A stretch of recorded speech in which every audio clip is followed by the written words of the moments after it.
Yesterday it was just the excitement because we had declared a champion and the competition was over. But I remember not being able to sleep on Friday night because we were about to start on Saturday. And I think I was more nervous than you. In fact, my mother was telling me, if you're nervous, imagine what the children are going through. And that's what helped me go to sleep. It's an intense competition. I was honored to be called back to host it again this year. I loved some new aspects about this competition, especially, I think, the Classmate Connect option, which we brought on board this year. Because, of course, it is a competition and there can only be one champion in 2014. But what Classmate Connect option brought was that spirit of camaraderie and the fact that sometimes we do depend on our classmates and sometimes it is a group effort. And what counts, after all, is the spirit of competition, which each and every one of you showed. And I was so impressed again by each and every one of you. And it was not only your ability to spell. For some of you, it was just the confidence that it takes to come, to speak, to be on national television, to perform under pressure.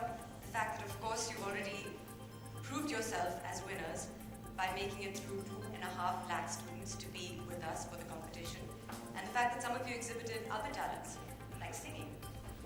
I think I did that. So it was, again, that spirit of not just relying on academic skill, but trying to develop an overall personality. It's not just about getting high grades, it's about developing other skills, which is again something that Classmate as a company and a brand has been involved with for many years. I've been lucky to be associated with Classmate from even before the spelling bee competition, from the Ideas for India challenge, and even with our interactions with students who are a little bit older than you, when we talk to them about what they want to do after school, and sometimes encourage them to think beyond the box and not just perhaps be a lawyer, a doctor, or an engineer, so that we don't have a generation of clones in India. So it's wonderful again. I'm so happy that they're on board with the spelling bee. I'm so happy that I was on board again. Congratulations to all of you. We again have a new champion in 2014 in Anaga, so congratulations especially to her. But yesterday when we were playing the final, it was anyone's game, and we knew that. Soumya, you did very well. That last round was a killer, and she didn't let up for 1 minute. Anaga didn't let you have a minute to breathe, and I know that it was very intense. It all came down to round 2, of course, and that's where all 4 of you, I mean, I know Bajwati was heartbroken, and it, sorry to use the word, sucks to lose. It does.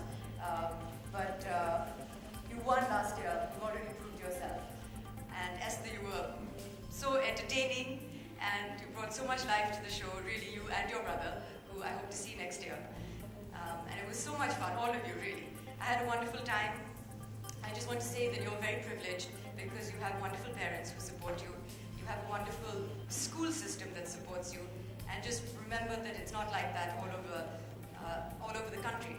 Because even though you're some of the brightest young minds in the country today, India still remains the most illiterate country in the world. So that's the dichotomy of being, India's full of contradictions. But you're privileged, and we're so privileged to have you with us. And all the best for your futures. The world is your oyster, so at the moment, be fearless and be brave, and really embrace all the experiences that life throws at you. Because when you get to my stage, things become a little more narrow, and your options start to reduce. The most silly question, I've said this many times, that the media ask me is, why did you study so much if you were just going to be an actor? Why did you do a master's degree, for example? Which a lot of people ask me, and I always tell them, an education is not a means to a good job or to a salary. It's an end in itself. And it's really just about being the best that you can be. So you're already well on your way to that road. So very well done to all of you. Special congratulations, of course, to Anaga. And I'm looking forward to next year.